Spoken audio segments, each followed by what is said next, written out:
1 second.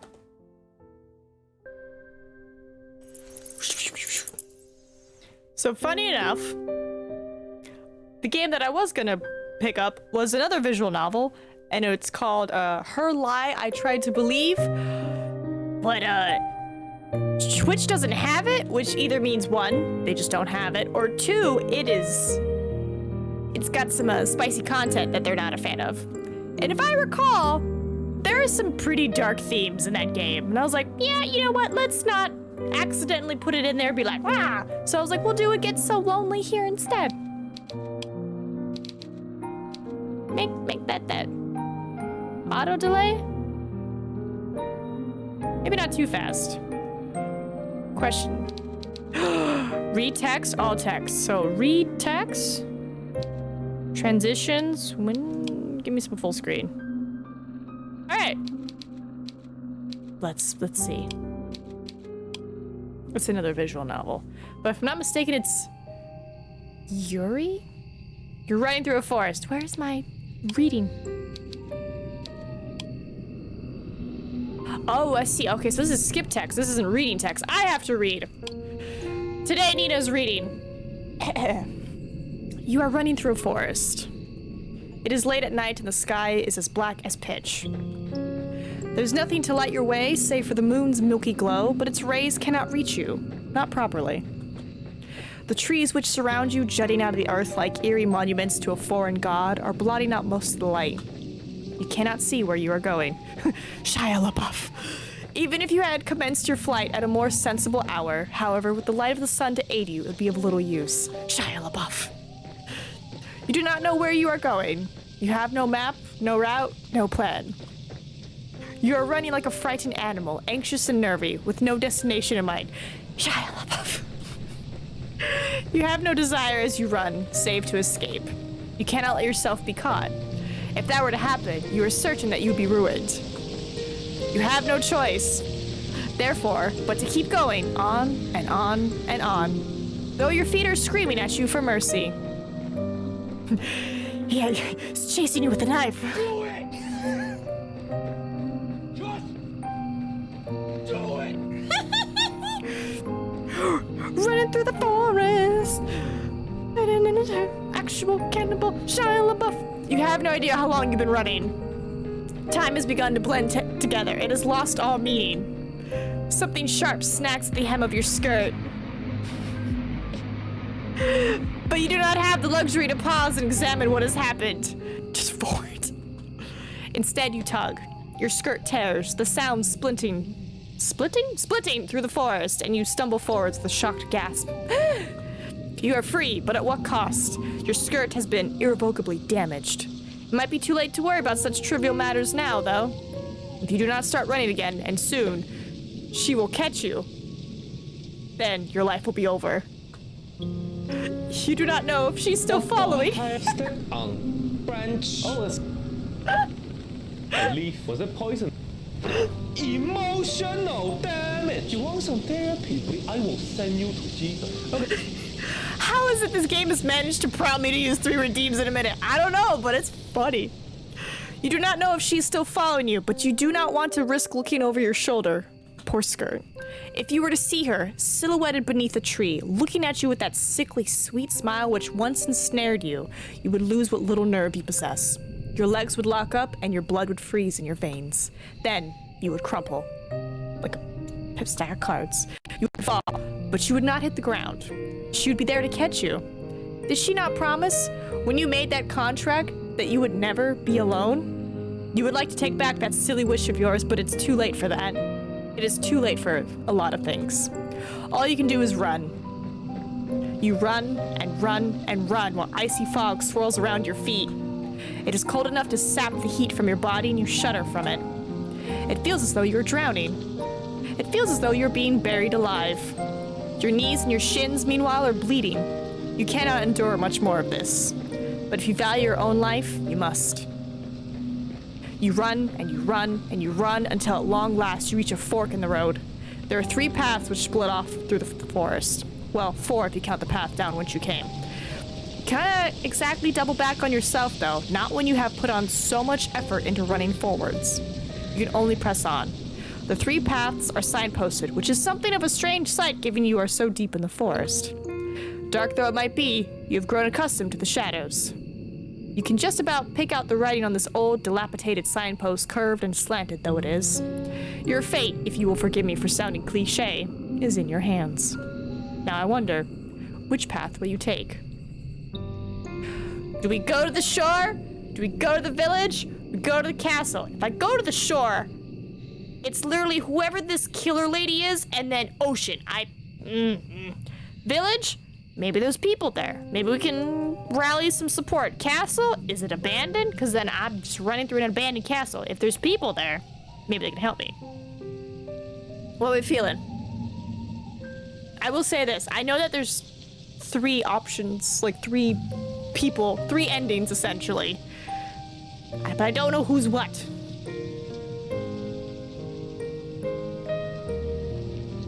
I'll let you mull it over, chat. What are we thinking? Shore, village, or castle? Whoever answers first, we're going. Give me time to snack.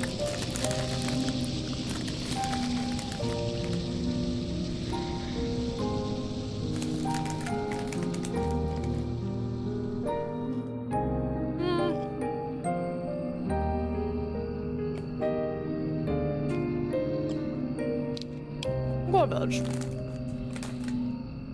So you want to go to the village? Good idea. Go see what further trials wait you there. This night is far from over. As much as you might wish it was, and there's still much more and more to discover, I wonder what will happen next. You follow the path which leads to the village, supporting yourself on weary, aching limbs which feel ready, at a moment's notice, to snap at the knee beneath the burden of your weight. The soles of your feet are screaming at you. You need to lie down, and quickly. You only hope as you continue to run that you will find a suitable residence in which to rest at the village. You do not know what will await you at the village, but you have visions, as you run, of a quaint, scenic settlement, all thatched cottages with sloping roofs. Surely there'll be a kindly peasant who'll be willing to put up a young runaway for a few nights. You can imagine, too, the face of this kindly peasant from the fairy tales you read in abundance as a small child. She will be broad-shouldered and ruddy-faced with dull brown crammed beneath a cap. Her arms will be sturdy from many years of washing clothes and milking cows, but she will be kind to you and compassionate, just like a mother. You do not know what mothers are like. You hardly ever spoke to yours. You are only guessing. You're not a complete fool, however, despite your tendency to daydream. You do have a few reservations. Peasants do not, as you know from your voracious reading, have much money, nor do they have much food. It might be hard to convince a resident of the village, even the kindly washerwoman of your fantasies, to take in a complete stranger. Still, you must try. That is all you can do, really. So you run to the village. It takes some time before you finally emerge from the woods, but finally, you manage it. How much time, you ask? I cannot answer that. Did I say that time had begun to lose? Did I not say that time had begun to lose all its meaning? The forest is behind you now, at least, and all that awful nightmares which dwelt within it. I have goldfish dust in my eye. It is still cold, though, and still foggy. It is still dark, too. The sun has yet to rise. You can see the moon more clearly now, though as it hangs above your head, round as any pearl or orb or crystal ball. The moonlight shines down upon the village, nestled among the hills like a diorama. Hope anew bubbles within you. You have finally made it. Surely not, but your salvation awaits you. Oh God, this is in my eye. You follow the winding dirt path to the village, looking this way and that, but your hope, such a precious, fragile thing, soon begins to fade. The village, up close, does not look half as welcoming as you imagined. There are cottages, yes, but they are in a state of disrepair. There are holes in the roofs and holes in the windows. Most of the doors are tightly shut, but others are gaping open. The kitchen's beyond them even darker than the night sky which shrouds you. There are no lights on in any of the windows, and neither can you see any people, insomniacs like you, at them. You cannot hear anything either, beyond the sound of your own footsteps and the low, mournful sighing of the wind. The village is quite quiet, eerily so. It is immediately obvious, even to the naive girl such as yourself, that something terrible must have befallen this village. You know before you try your luck at one of the houses that nobody will answer you. There will be no kindly, red-armed washerwoman to welcome you here, no matter how much you wish for it. But that does not stop you from wishing regardless. Your knuckles rap smartly against the wooden door. Your efforts soon prove, however, to be in vain. There is nobody here to hear your entreaties. How very sad. You try another door, then another, but the result is the same regardless of how many doors you rap upon. I know what they mean, but it's funny. I can't. Yeah, no, she's not rapping. She's knuckle rapping. Nobody answers you. How could they? There is nobody there. Once again, you have found yourself all alone. At least you found some dwellings in which you can rest your weary head. Will you utilize one of these cottages for your purposes? Nobody is here. You might as well. But no, an abandoned cottage is not what you're looking for. You would rather have companionship, would you not? Bravely, you swallow your tears, you wipe your eyes with the back of your arm in a well-practiced motion, then inhale. You square your shoulders, and you keep on going. Surely the village cannot be completely deserted. There must be one person here at the very least who can help you. That is what you're thinking as you resume your search. You flit from cottage to cottage with precious little to show for your determination until you make yet another discovery. This village, with its squat? I missed the whoop. It's okay. This village with its squat thatched cottages bathed in the moon's glow has a church. Well, of course it has a church. The villagers who once dwelt here were not godless heathens. Not that their faith did them all that much good in the end. Still, the sight of the church soothes your overtaxed heart. You are so focused on your fantasies of a kindly washerwoman taking you in, you do not pause to entertain the fancy of a kindly nun doing the same. Doing much the same? All hope is not lost. You approach the church, which seems to tower over you despite it being so humble. The church is a small one, but it's stout and sturdy. It must be, for it has withstood centuries, forever standing, sentinel, on this hill, like a relic from a bygone era. The church does not have any stained glass windows, but it does not need them. Even without more luxurious trappings, the church still exudes an aura of dignified solemnity. The stone building is fringed by a sizable graveyard, one which occupies the rest of the hilltop and some of its sloping sides. The graves which have been planted by generations of wardens are hewn from a similar stone to that which the church's walls are made of. Some of the gravestones are shaped like losagens, while others are shaped like crosses. A handful of headstones are even shaped like angels, though these are few and far between. There are very few people in a village such as this one who can afford such luxurious final resting places. You look at the tombstones with an almost childlike curiosity, forgetting in your examination of the visceral, heart-rending fear which gripped you as you ran through the forest. You are out of the woods now, and you have subconsciously already begun to relax. I would keep running. You try to read the names hewn into the myriad tombstones, but it is dark and you are tired, and some of these graves are very, very old indeed. You strain your eyes, but you do not have much luck in this endeavor. Oh well. Such superfluous details are not important. You eventually tire of examining the graves and churn. This graveyard is an expansive one, and usually so, given the village itself is so small. How can it boast so many corpses? And there is much to explore.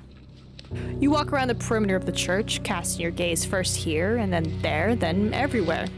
Consumed as you are by your immense, all-encompassing curiosity, and as you do, you see her. She looks like an ordinary girl. She's super cute. Small and scrawny, just like yourself, but she's much more than her unremarkable appearance might suggest. Unremarkable? She's adorable. She's got like little bones on her, like cloak thing. Are you the Undertaker? Also, is her shovel broken? For some moments you observe her, hiding all the while in the shadow cast by the church, like a furtive lizard clinging against a rocky edifice to shroud itself from the sun. There's no sunlight here, though. There's only the night sky, and the stars, and the moon. Beneath the moon's light, a silvery implement the girl is clutching shimmers. It takes you a few moments to see what it is that the girl is clutching in her hands. It is not until you see her manipulate it, its sharp edge biting into the earth, that you understand. It is a shovel. This girl is standing in an isolated corner of the churchyard, late at night, and she is digging a grave. Well, you suppose she could always be digging a hole for the sake of it, but her work seems much too precise for this to be the result of mere whimsy. It's hard for you to see her face given the distance between the pair of you, but her posture is one that speaks of supreme concentration. She moves slowly, mechanically, like a woman on a mission, driving the end of her shovel into the earth over and over. Shiver! Her motions are regular enough to be repetitive. There is something hypnotic, almost, in the manner in which she attends this task. Should you risk interrupting her? Do you dare? You get the feeling that she would not appreciate it. The shovel in her hands, meanwhile, is rather hefty. If she wished it, she could cause you no small amount of damage with it. Cold anxiety makes your skin prickle. You do not know if you should risk speaking to her when she, in her dark cloak with her shovel, looks so very strange. But what do you have left to lose? You have come this far. It'd be folly to turn back now. It is with this thought in your mind that you decide to approach the strange girl. Your footsteps are quiet. You've grown accustomed to slinking around like a cat, but they're not quiet enough. The girl's senses must be finely tuned because she blinks. Then she churns. Your eyes meet, and once they do, you feel your breath catch in your throat. You did not have a clear view of the girl before, concealed as you were in the shadows, but now, she looking at you, you can tell that she is pretty. She a cutie, right? She a cutie. Her skin is very smooth, and her hair, though obscured by a dark hood, is very fair.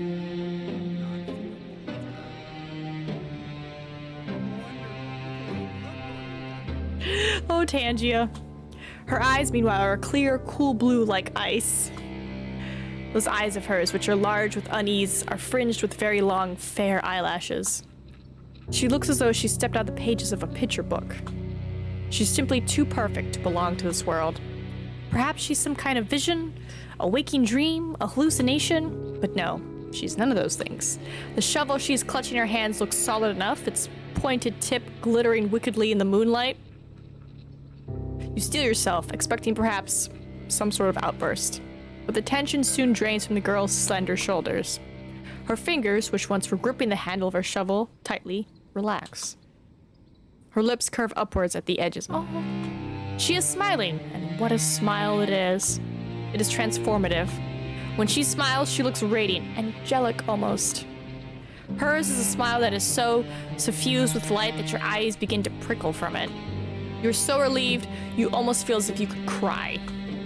It would not be the first time you've wept during this night, and neither would it be surprising if you did. You've been through a lot. You must be exhausted. The girl holding the shovel seems to realize this because she bridges the distance between you cautiously, as one might approach a skittish cat. Then she says in a rough voice which does not match her dainty appearance, well, she does live in a rural village, what were you expecting? Oh, it's so good to see another person. I was afraid I was the only person left alive, the only one in the whole world. Now, this is quite the effusive greeting. Her introductory speech is riddled with exclamation marks. She's rather more personable than her apparel would make her suggest. You, a well-bred young lady, cannot help but feel overwhelmed. A well-bred young lady. Does that mean I come from, like, high class? Or something else? It is your turn now to be on your guard. Anxiously you observe the girl with the shovel and you ask her what she means. What happened? Oh, do you not know? There's an awful lot you do not know, so much in fact it would fill a whole encyclopedia. No, a whole library. You shake your head. Ashamed at your ignorance, and the girl frowns. Read.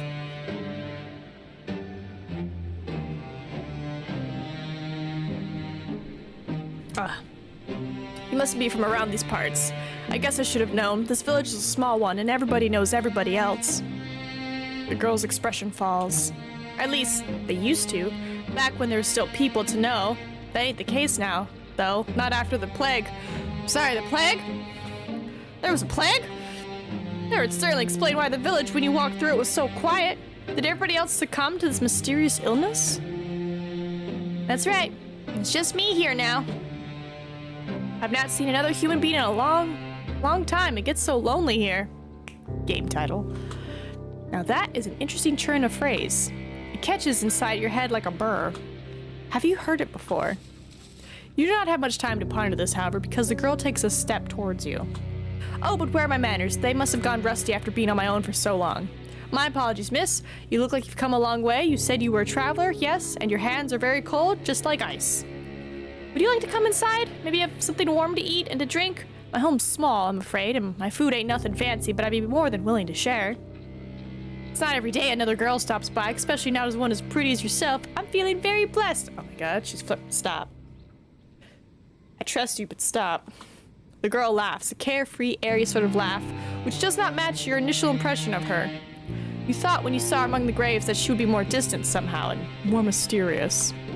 Perhaps you're mixing her up with somebody else. You're still unsure if you can trust this girl, but her invitation is an appealing one. It is much more appealing certainly than spending the night outdoors in the cold, kipping on the graves. What are you, a romantic poet? Please, make a show of pondering the girl's invitation. At the very least, you do not want to appear too eager, but your acquiescence is, alas, an inevitability. Why would you ever refuse her? She is the first friendly face you have seen all night. Without her, you would be all alone. Okay. Your hostess leads you to a small, humble home located but a stone's throw away from the church, built in the shadows of a twisted, towering sycamore. The girl's home is in such a state it seems a folly to even call it a home. Hovel would, to you, be the more appropriate descriptor. But when your hostess leads you inside, her eyes alive, and she says, "Here we are, home sweet home." You don't have the heart to tell her that you don't find her home very homey or very sweet. That would be incredibly rude. As a guest, you ought to be more appreciative. Half-heartedly, you look around your newfound surroundings. The ceiling is supported by wooden joists, and it is precariously low, not so much so that you are in danger of bumping your head, but just enough to feel claustrophobic. There's a fire in the corner, though it's not consigned to a grate. The fire, instead, is blazing in the open. A circle of logs set alight like a scene from a witch's kitchen. Above the fire hangs a silvery pot, suspended from one of the wooden eaves. Other objects of interest are hung from the eaves. Iron implements you take to be cooking utensils, various herbs, and strips of meat left to cure. The smell of cooking fills the air, mingled with the sharp, sour scent of unwashed bodies. What? How, you wonder, does your hostess clean herself? You do not see a bathtub anywhere. Perhaps she does not possess one. The girl's home is unremarkable in every regard, but it is, you suppose, better than nothing. At least there's a roof over your head and food to put in your belly. Look at her outfit, it's so cute. Oh, she's got the bones on her sleeves and like on her little thing. The girl looks to the pot, suspended over the fire, which she gives a stir with the ladle. Then she brings the ladle to her lips to taste whatever concoction she was brewing within it. You can only hope that she's not like the weird sisters from that famous play brewing a broth with fenny snake fillets. Yes, I think this is just about done, the girl says to nobody in particular. She sets the ladle down, back into the pot, then looks to you and smiles. Do you want something? It looks as though you've come quite the long way, and you must be hungry. These words are like music to your ears, even more divine than the trumpets of God's most loyal angels. You are so hungry you could eat a horse. Not that there are any horses in the immediate vicinity. You express your interest to your hostess, who smiles in response. I thought you'd like the sound of that. Hee hee. Just give me a few moments. Your hostess retrieves 2 earthenware bowls from a cupboard with rickety hinges, into which she pours 2 hefty helpings of whatever it is she's cooking. This she serves with bread. Oh my god, she's a queen. Which is so hefty could be used as a murder weapon. Oh my god, yes. It's not much, I'm afraid. It's only soup and bread. It should take the edge off your appetite, though. Oh my god, I would love the bread and soup. You thank your hostess for her hospitality, your stomach rumbling all the while. The soup does not look like anything you would typically consume, but the soup's poor presentation does not dissuade you. It is true enough that people eat first with their eyes, but when one is hungry enough, one becomes obliging enough to eat almost anything. Why else do you think that people, when stranded upon desert islands, resort to cannibalism? Humans are creatures of necessity. You like to wrap yourselves up in pretentiousness, but in actuality, you are not much better than animals. You're so hungry, your stomach is achingly empty, that you certainly descend upon your food like an animal. Your teeth glint, your incisors gleam, and soon you've consumed all that your hostess has offered you. Question. When we saw her digging, they didn't mention a coffin or anything nearby. And then the game just mentioned cannibalism casually. What's in the soup? Your hostess watches while you eat, and she giggles once you have finished. Did you enjoy that? Oh. You catch your hostess' gaze, suddenly abashed. You are so hungry you fail to account for her judgment. Now you have some food in your belly, though, and you have been suitably warmed. Your old self-consciousness is returning. Did you not make a fool out of yourself? You demur shyly, looking at your lap, fearful all the while of what your hostess might think of you. You do not want her to take against you. Fortunately for you, however, and for your fragile ego, your hostess is not the judgmental sort. She's not like the girls you grew up with. Well, I'm glad you enjoyed it. It's nice to see my food being appreciated so heartily. Hee hee. I know I'm not the best, but I've been practicing for a long while. I used to cook for my father all the time, you see. This remark catches your attention. Quizzically, you look at your hostess, your abashment over your animalistic eating habits suspended. What happened to her father? It seems a grim thing to contemplate after having eaten, but didn't your hostess mention something about a plague? Yes, your hostess says, her voice soft now and serious. That's right. There was a plague. And what of the villagers? What of her father? They're all gone now. Gone? Yes. You see, your hostess rearranges herself upon her chair, one slender leg folded over the other. Then she begins her tale in earnest. My family has a history. We've lived here for centuries by the church, so we can tend to the graveyard. Ah, so this abode is centuries old then. It would certainly explain the dirt. My father used to prepare bodies for burial back when he was alive. He built the coffins and he dug the graves and he lowered the coffins into the dirt.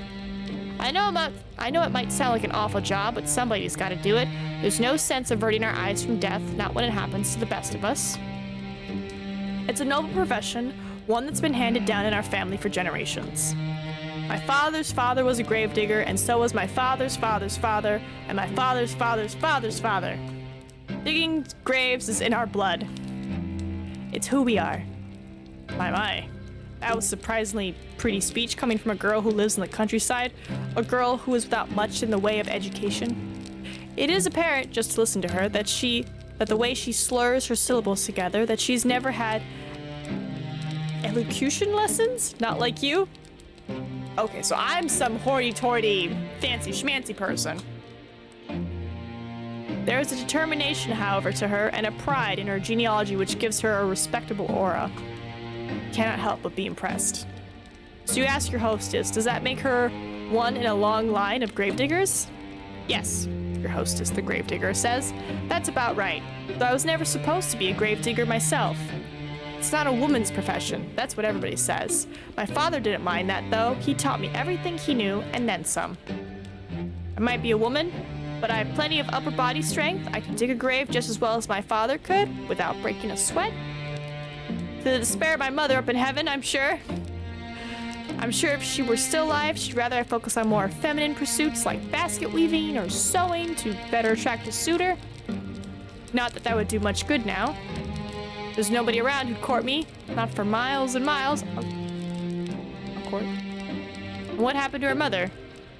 She died when I was very young, during childbirth. I was only 5 years old.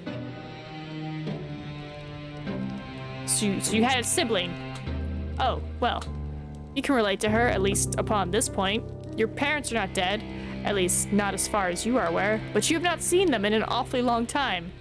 They sent you away as soon as you were old enough, and they never once bothered to check up on you. For many years, there have been no letters, nor any visits. You offer the gravedigger your condolences. Okay, so I was like sent to boarding school. You do not know if they will help, but you feel like you cannot say nothing. That would seem heartless. The gravedigger, however, does not seem too upset by this turn of events because she smiles, albeit somberly.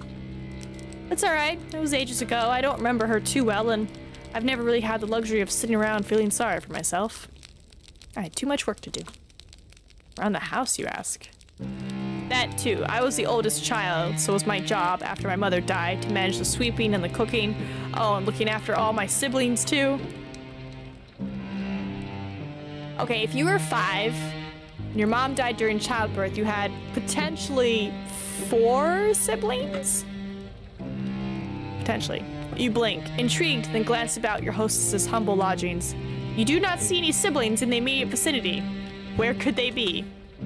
The gravedigger must have noticed your roving eyes. You're not being exactly subtle, because she shakes her head. I had siblings, 2 younger brothers. They're both gone now. Oh, you should have known. You apologize to the gravedigger for your lack of tact, but she does not seem upset by this faux pas. Don't apologize. It's not your fault. My brothers weren't long for this world anyway. The youngest, he died when he was still a babe, and the oldest, he died before he reached double digits. I was upset about it at the time, of course, but I've come to terms with it. Life's a fleeting thing in this wicked old world. That's something you learn in this trade. Digging graves, I mean. I've dug graves for the elderly and the infirm, but I've also dug graves for young babes still in their swaddling clothes. That's the nature of death. It comes for all of us in the end, no matter how old we are, no matter how much money we have, no matter how good or how bad we've been. It's the great equalizer, or so I've heard. A chill creeps down your spine as you listen to your hostess's speech. She's not wrong, but the inherent morality of all humankind is not something you wish to contemplate. It is too disturbing. I plan to live forever or die trying. Exactly. That's my goal. I'm gonna try to live forever, die trying. Amazing. For the longest of times, my family was a small one. It was just my father and me, but that was fine. It was how I liked it. I was very happy, even if our lives weren't the best. I've never had any fancy clothes to wear, and we can't dine on the finest of foods. In the grand scheme of things, we ain't anything that special, but I've always felt otherwise. That's a line from Blake 7. Can't remember which character said it now. Ooh, can't help it there. I thought that I was blessed. We knew hardship, of course, and famine, but that's just the way life is around here. When food supplies were low, we always helped one another out. I had my father, but I also had the rest of the village. We all looked after one another, and things always worked out in the end. At least they did. Till the plague happened. Yes, she had mentioned a plague. You'd been wondering when she was going to return to that topic. You suppose that the plague is the reason that the village, as you traversed it, was so empty. Hold on, if I do this, will it be auto? Ah! This!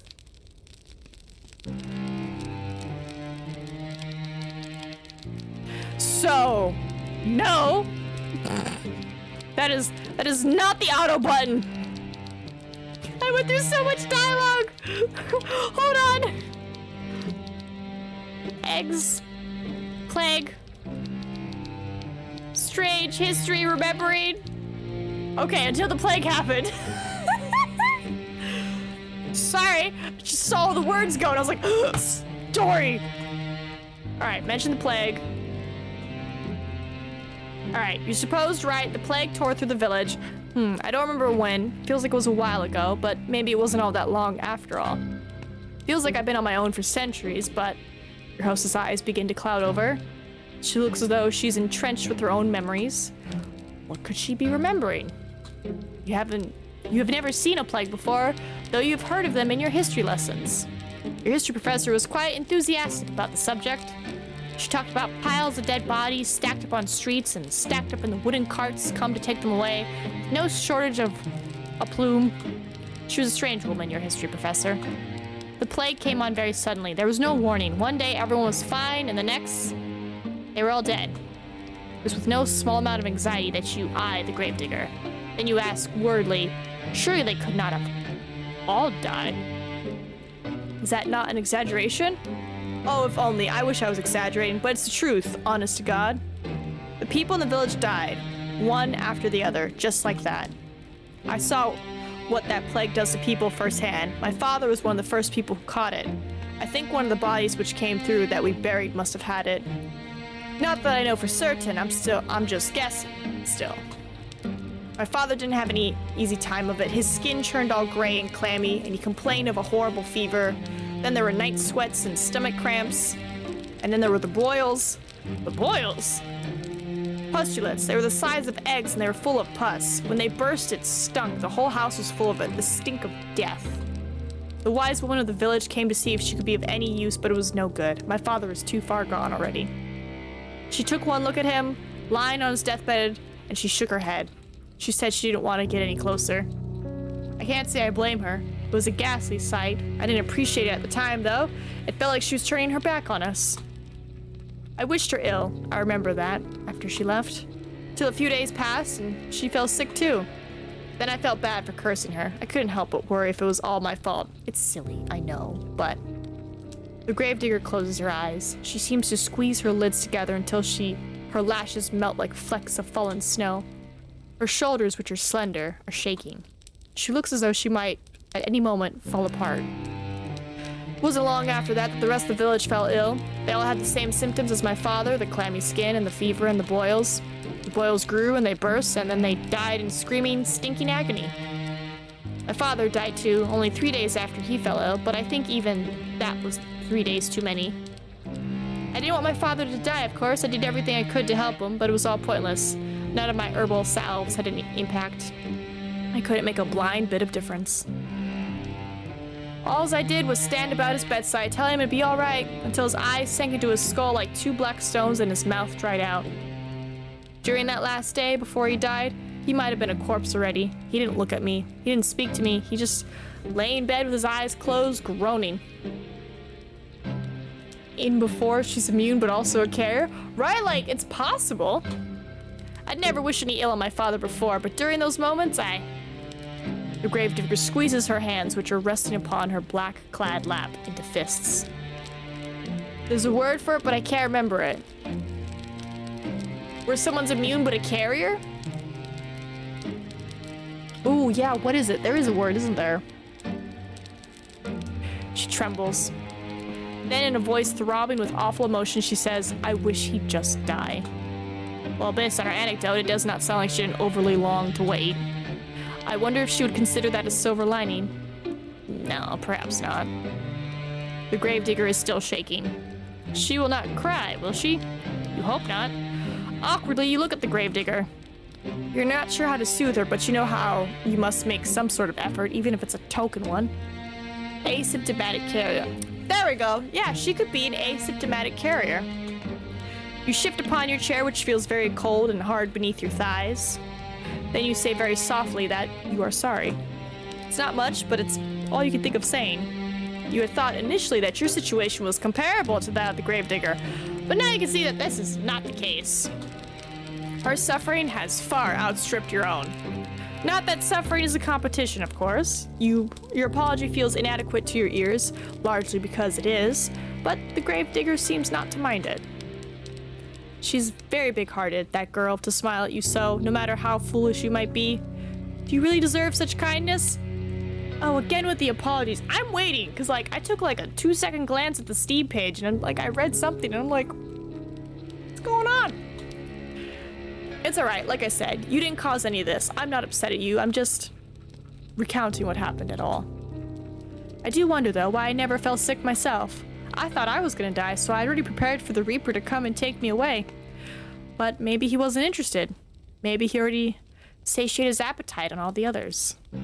That, or maybe he thought he'd have to leave me alive for practicality's sake. With my father gone, who else would tend to the dead? I was the only person left by the end of it all, so I had to bury the people in the village. They're all resting peacefully now, under the earth, where the plague can't reach them. On the other hand, I'm happy for them. They were able to escape from all their suffering. Worst day so far. Tangia, why are you so quiet? I'm bringing it down just a little bit, because I'm like, why is Tangia so quiet in comparison to the game audio? At least for me. How's it for you guys? Let me see if I can bump it up just a little bit. What would that be? Properties? No. No, that's vertical. Settings? Where are you at, Tangia? No, you're set to normal volume like everybody else. Weird. Bonita was unheard, right? This was why didn't we hear Bonita? I think it's because the game audio is so loud. Can't hear it. Here, I'm gonna bump this. I'm gonna bump up Tangia.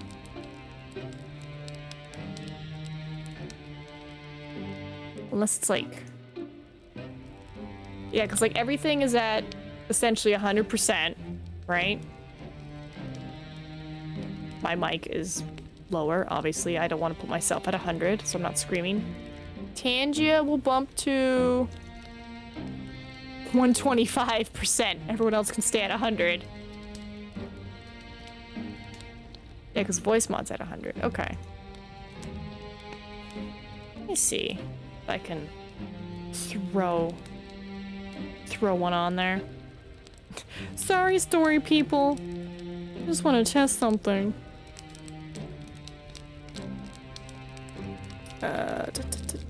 Chat. Well, not really chat. I'm supposed to... Ah! It's really weird trying to do this on a phone. Okay, let me get in there. And here. Here. Alright. Bonita. Not Bonita. How I look at this, I am in the wrong. And I have looked at this thing like 100 different ways. My point of view, Nina. What up, clouds? Heck Ian. Sorry, we're just doing like and nope, little fine, I'm in the wrong. audio tweaking. Alright, what if I set this to 150? What happens then if I set it to 150? Watch, it's just those couple of the Tangi that are quiet. Let's see, where is my Bonita? I'm there we go, let's try it. You or do you not feel bonita? Wonderful, because you look bonita. It's a bit better, but I'm like, it's at 150. I'm worried that... Oh, it's silent for you? I heard it. Game's so loud. That's so weird, because I heard it just fine. I heard him talk like, wonderful, because you look bonita.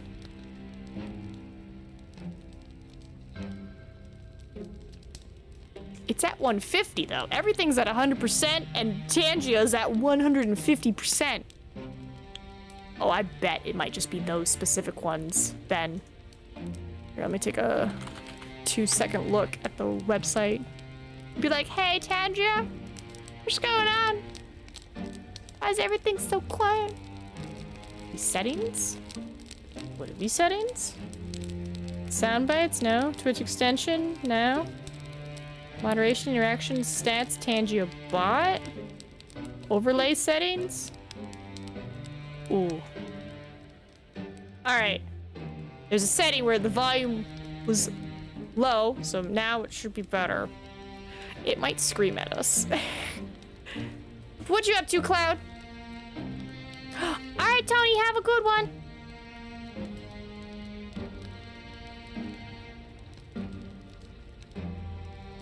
But you can't do this to me.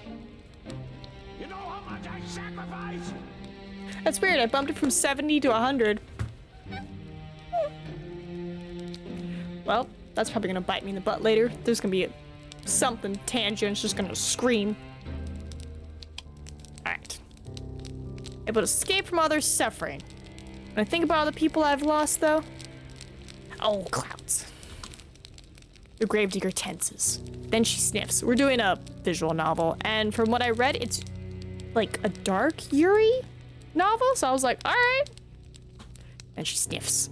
When I think about the kindly washwoman who helped me scrub the mud and the dirt from my clothes, she did exist. Aha! So this village did have its fair share of washwomen after all. It would seem your earlier insistence upon this particular point was not without merit. And that handsome young farmhand who used to flirt with me. Also just gonna... Just a smidge. I feel like I'm screaming at you guys. The priest who preached at the church, who told us wonderful tales of paradise, and the children who would skip stones on the lake and play hopscotch in the streets. I can't help but feel so lonely. The gravedigger's eyes begin to shine. Once she has finished her address with tears, she does not let them fall. She's being very brave, much more than you are. Anxiously, you extend a hand towards her, meaning to... what? Give her a hug? You do not know her well enough? Pat her head? That'd be infantilizing. Squeeze her hand? Perhaps that could be misconstrued as a romantic overture, and that is the last thing you want. You endure more than your fair share of teasing over that. You sit there for a few moments, paralyzed by indecision as the gravedigger poorly suppresses her sniffles. In the end, you let your arm drop back down to your side. Your hand rests upon your lap, as useful as damp kindling. You do not know what to do with it. You do know that you ought to say something, though, to show that you heard her plight and that you care. You do not know what this something should be, however. No words could ever console the gravedigger. They would never be enough. They can offer some balm, however, to the bereaved. And so after a pause just long enough to be awkward, you offer your condolences. What else can you say? Oh no, the gravedigger replies, wiping a few stray tears away with the back of her arm. It's all right. I've grown used to it, really, being on my own. I mean, it ain't so bad, really. And I'm not alone now, at least. I've met you. You'll keep me company, won't you? Well, what can you say to that? You aren't callous enough to trample this poor girl's hopes, are you? You know full well yourself how awful that feels. You do nothing but nod, a response which makes the girl smile more widely still. That's wonderful. I know you're just a traveler who's passing through, but I can offer you bread and board until you leave. I have enough food and a spare bedroom. I can make it up for you right now. You must be tired after your long journey. Just give me a moment. The gravedigger rises to her feet in a flurry of excitement, then retreats. You watch as she departs, a little too eager to please, and frown. The girl's home is a small, humble one with a low ceiling and slanted walls. You cannot imagine such a small dwelling possessing a spare bedroom. This so-called spare bedroom is in all likelihood the room her father slept in before the plague carried him off. You do not think that you would much like to spend the night in the room of a dead man, but what choice do you have? You are tired, wretchedly so. Why is it all you can do to keep your eyes open? While you were running through the forest, desperate to escape your pursuer, you had no thought in mind beyond finding some safe sanctuary in which you could recuperate. Now that you have found said sanctuary, it would be unreasonable to find faults with it. You ought to learn to be more thankful for what you have. There are many, many people in the world with less. You rise and follow the gravedigger. Once she has finished her preparations to her so-called spare bedroom, which is every bit as cramped as you feared it would be, at least there's a bed, which comes as something of a relief. The rest of these lodgings are so humble you have half-expectedly a straw pallet. Time to wake up chained to the bed. Bro, what if we do, like, we just, like, sleep, wake up, we're like, ah, and she's like, you're never gonna leave, and it's like, no. Have some, like, misery overtures. As tired as you might be, giggity, you cannot lie to yourself. You have no desire to sleep among the hay like an animal. The sheets of the bed are clean, too, a fact you discern with a curious glance. So you would not be expected to sleep upon the sweat-soaked linen of a plague-ridden man after all. This really is your lucky day. I got you this, too, the gravedigger says, somewhat shyly as she hands you a folded gown to sleep in. I thought it might come in handy. Your own clothes are, a little shabby. She can say that again. Your skirt is covered in mud and the hem is torn and ragged. This nightgown is one of my old ones, so it's suffered a bit of wear and tear, but I hope it'll fit all right. It's clean, if nothing else. You accept the nightgown from your benefactress with words of thanks. You want to sound appropriately appreciative, but you cannot mask your fatigue. Weariness overcomes you and you yawn, a fact the gravedigger does not fail to notice. Oh, begging your pardon, I don't want to keep you. I'll be making myself scarce. If you need anything, though, don't hesitate to ask. I'd be happy to help. The gravedigger bows her head to you like a drudge, then hurries off, closing the door behind her with a thud. Tired though you are, you soon find that you rather miss your hostess' company. In the face of her good-natured smiles, you could almost forget all of the hardships you have hitherto endured. In her absence, however, your lodgings feel almost unbearably cold and inhospitable. You suppress a shudder, then unclothe yourself. You work as quickly as you're able, but your fingers are cold and they fumble with the buttons of your blouse. It takes you more than you would like to complete this endeavor, but you soon have your shirt and your skirt dispersed with. You're too tired to fold them neatly, so you do not bother to fold them at all. Instead, you cast them carelessly upon the floor, as defiant as a sulky child, then pull on your new nightgown. Your hostess' earlier warnings were apt enough. It is quite worn, but it fits very well. It is more comfortable, at least, than your old uniform. You've endured worse. Newly dressed and ready for bed, you loosen your hair from your braids and settle down among the sheets.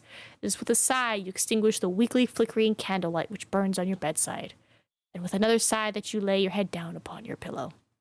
Though physically exhausted, You have to wonder whether you'll be able to sleep at all. You can recall your previous dash of the forest in such vivid detail your heart is still pounding. That fear has yet to leave you. Perhaps it will never leave you. Your terror was such, it almost feels though it has suffused itself into your bones, into your very being.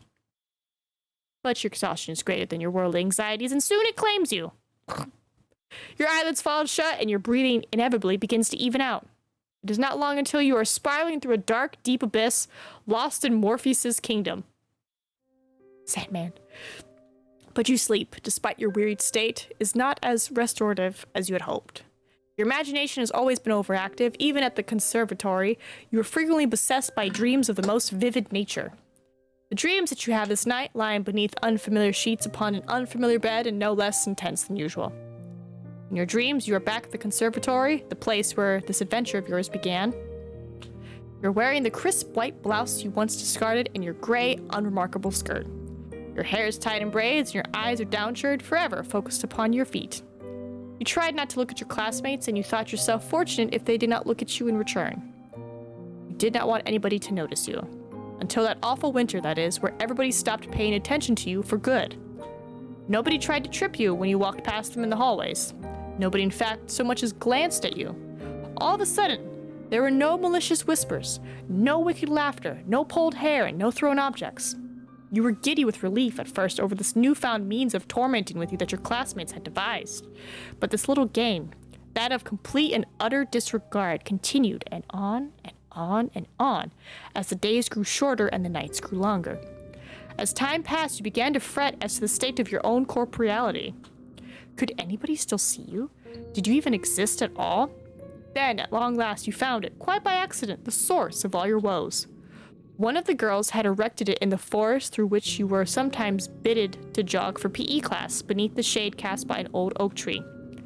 It was a makeshift tombstone, a small, meager monument made of stone upon which one of your classmates had hewn a name. Your name. You knew at once as you stood there, standing beneath the shade of that ancient tree, that this was the reason behind your classmates' silence. This was why they had for many months been ignoring you so assiduously. They had buried you. In their hearts, you had already died. Am I actually dead, though?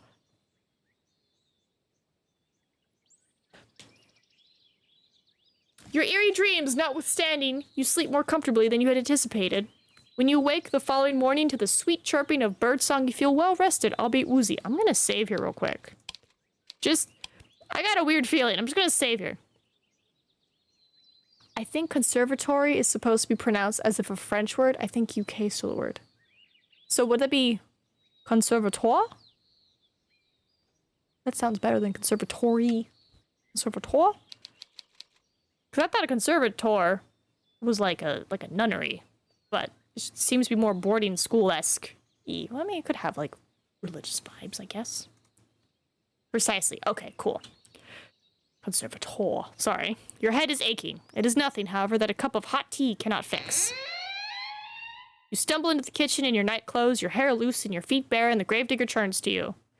She looks at your face, which is pasty, and your under eyes, which are dark, and exclaims in the manner of one accustomed to solving problems, not complaining about them. Oh, you look awful. I think you need something warm to drink, and maybe you need something to eat too. Let me get started on breakfast. And that is exactly what she does. She gets started on breakfast, which proves to be quite the simple affair, nothing like the luxurious food you were accustomed to in your past life. The bread is hard enough to break your teeth on, and the cheese is a bit too strong. It is food all the same, though, and you do not complain. Your stomach was beginning to grumble. The tea is inoffensive, at least, and you drink it gratefully. You thank the gravedigger girl for her hospitality, and she smiles at you in return, a sunny smile, like a field of blooming bellflowers.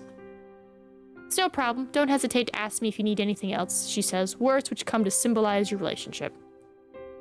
You stay with the gravedigger for many, many more days, and limited though her means might be, she always tries to help you. I'm waiting for this twist. The gravedigger sets you chores about the house to keep you occupied, a fact for which you are grateful. You need to do something to keep your mind off your frantic flight through the forest. You can almost forget about it now, during the day. During the night, however, it returns to you, the sound of your feet against the foliage and the swirling fog. When you sleep, you are assailed by nightmares. Sometimes you awake after midnight, the sheets twisted around your body and your mouth gaping open in a paroxysm of terror. Though you try to tell yourself otherwise, you are still afraid. Being with the gravedigger makes you feel less so, though, particularly when you are sweeping the floor or keeping an eye on the bread loaves so they do not burn. You tend to most of the domestic chores, while the gravedigger concerns herself with the work she knows best, that is, digging graves. Ooh, music change. Her dogged persistence when it comes to this pursuit intrigues you, so much so that you cannot help but poist a question to her on one particular morning when the sky is festooned with clouds. Why, you ask her, perhaps a touch insensitively, do you continue to dig graves? There's nobody left, after all, to dig them for. You've always been practical, and you cannot see the point in it. What's the point in it? The gravedigger ponders while holding her precious shovel to her chest. Fortunately, she does not seem upset by your question despite its bluntness. Are you sure? She looks pretty upset to me. You should count yourself lucky her temperament is so very placid. I don't suppose there is any point to it, really, the gravedigger eventually says with a small smile. I know it doesn't have any particular purpose, but, well, digging graves is what my father did. He showed me how to do it so I could continue his legacy. My father wanted to keep our family tradition going, and I suppose I want to do the same. That's all there is to it, really. That's all it... Is it? You think you can understand that? Though your companion's actions might appear to be illogical, there is a kernel of reason nestled among them. She does not dig graves out of any sense of purpose. She does it instead out of sentiment. Besides, I have to do something to keep myself busy, don't I? If I spent my days idling all on my own, I think I'd go mad. The gravedigger laughs at this, as though the prospect of her own madness is amusing. Her laugh, despite her slender stature, is not particularly delicate. It reminds you, perhaps, unkindly of the brain of a horse. You are ashamed of thinking such a thing, though, and your face flushes with the guilt of it. We cannot all be well-bred young ladies, you know? Still, the laughter of the gravedigger, as it echoes through the gray, gloomy sky, is strangely desperate. It sounds forced. Her smile, too, is a touch unnatural, the rictus grin of a corpse. You find, despite your attempts to return her laughter with a polite giggle, that you cannot. You cannot help but pity her. Uh-oh. You retreat indoors briefly after your talk with the gravedigger, then set about some simple chores. The gravedigger trusts you well enough to manage sweeping the floor, a task which does not take particularly long, and the preparing of the meals, a task which takes slightly longer. It is not until later, much later, however, once the sun has already sunk beneath the horizon and the moon is high in the sky, that the gravedigger returns from the outdoors. She is windswept after many hours spent exposed to the elements, and there is dirt caked beneath her fingernails. The gravedigger removes her cloak, which she hangs by the door, then looks at the pot suspended over the fire, a fire which you stoked with your own fair hands. The scent of cooking food, that of garlic and onions, fills the air, suffusing the interior of the kitchen in a homey aroma which makes your stomach rumble. Taking stock of this, the gravedigger smiles at you, a toothy smile which, despite her status as a lowly peasant, is surprisingly clean and bright and white. Thank you so much, dear one. There's nothing like returning home after a hard day's work to find dinner already prepared. Now let me give it a test. A test or a taste? The gravedigger dips a spoon into the soup, then brings it to her lips. She blows upon it. Then she places the spoon into her mouth, the wooden utensil clacking against her teeth. You observe this with a touch of anxiety. Will she like the food which you prepared for her? You've cooked for her before in the past, and she was always very complimentary of your efforts. Cooking is not your forte, however. You never had to concern yourself with it really growing up in relative comfort as you did. You think that you enjoy this rural, rustic mode of existence more than you did any of the privileges of your past life. At least now, with the gravedigger, you have a steadfast friend, a staunch ally. When you're with her, you're not alone, and that is worth its weight in gold. The gravedigger exclaims, after drawing the spoon from her lips, her smile a bright, guileless one. It's delicious! Your face flushes at this compliment. You are unaccustomed to receiving them, and it makes you feel good. Shyly, you ask the gravedigger if she truly means that, a query which makes the gravedigger smile. Of course I mean it. You've become quite good at cooking, really. That is a relief. You were not very good at all this cooking malarkey in the beginning. You did not know how to handle a knife, nor how to peel a vegetable, and you cut yourself more than once. You bled into the soup on several occasions, but never once did you throw this sullied soup out. The gravedigger lives a humble existence, and she cannot afford to waste her precious ingredients. I'm wondering if that's why she says it tastes so good.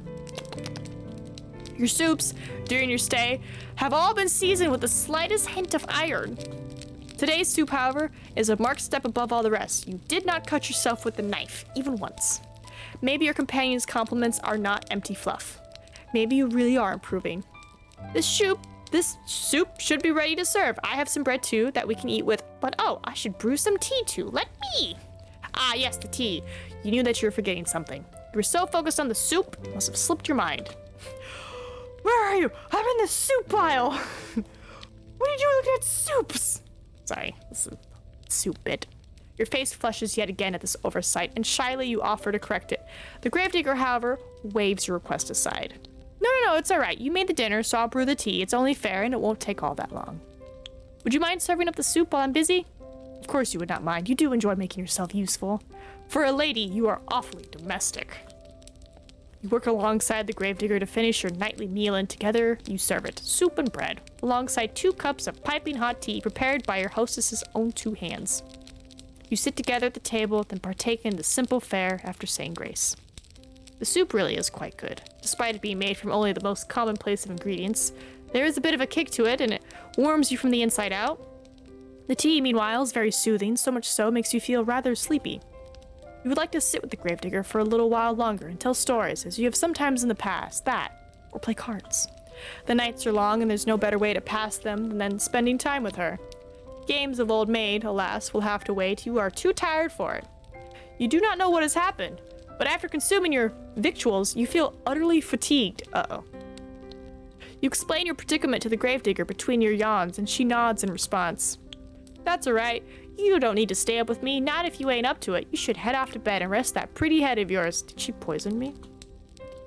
You do not think you are particularly pretty, but you presume that the gravedigger is just regurgitating a phrase to you. She does not truly mean it. How could she? She is far prettier than you are. You thank the gravedigger for her understanding, then rise from the table. You retreat to the spare bedroom on trembling legs, then change out your clothes.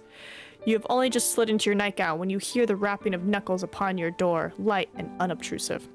This rapping could, of course, belong to but one person. It is the gravedigger, come to check up on you. I'm sorry, the gravedigger says, her voice soft, but you rushed to your room so soon after eating, I couldn't help but worry about you. Would you mind if I took a look at you? I just want to see if you're all right. It's been like 2 seconds. The gravedigger is trying to keep her voice steady, but you can hear it wavering regardless. She really does sound concerned, so much so she could very well be on the brink of tears. You do not want her to cry for you. You would feel horribly guilty if you upset her, even inadvertently, given all that she's done for you. You bid the gravedigger entry into your room, therefore, without further delay, an invitation she hastens to take. The door swings inwards with a creak, and there your hostess stands, still attired in black, her clothes a stark contrast to your pure white, well, off-white nightgown. The gravedigger looks at you, seated in bed with your hair freed from your usual braids, and exhales. Is that relief, you wonder? Playing about her face? But why? What was she expecting to see exactly before entering your bedchamber? Thank you for letting me in, the gravedigger says, toying with her fingers. How do you feel? Not too terrible, you reassure. There is no particular problems with your health, you just feel tired.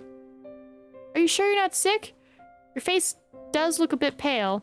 That would be nothing out of the norm. You are always pale. Yeah, true. Now, is there anything I can do for you? Would you like something warm to drink, or maybe a hot brick to place in your bed? Should keep you warm. That's right, hot bricks. That was a thing. You appreciate your hostess' thoughtfulness, but you reassure that this won't be necessary. You will be fine. I hope so. I thought that about my father, too, before he... The gravedigger begins, but her voice soon trails off. She does not finish that thought. She does not need to. You know now what she was thinking of before she entered your bedroom. Cold, clammy skin, a sweating brow, rank, oozing pustulates. You think upon these symptoms which are eerily similar to those recounted during the Great Plague which once beset your own country, and you shudder. If you don't want anything, then I'll be on my way, the gravedigger says. But before that, this was just a fancy on my part, but I was wondering, would you mind if I brushed your hair for a little while? Oh my god, stop! Your hair? That's right, it's such a pretty shade of red. It's all I just thought, well, it's just a fancy, really. You don't have to let me, not if you don't want to, but I thought it might help you relax if you're feeling under the weather. I've heard it's supposed to be soothing. This is what the gravedigger says, but you have the distinct feeling that she's the one looking for solace here.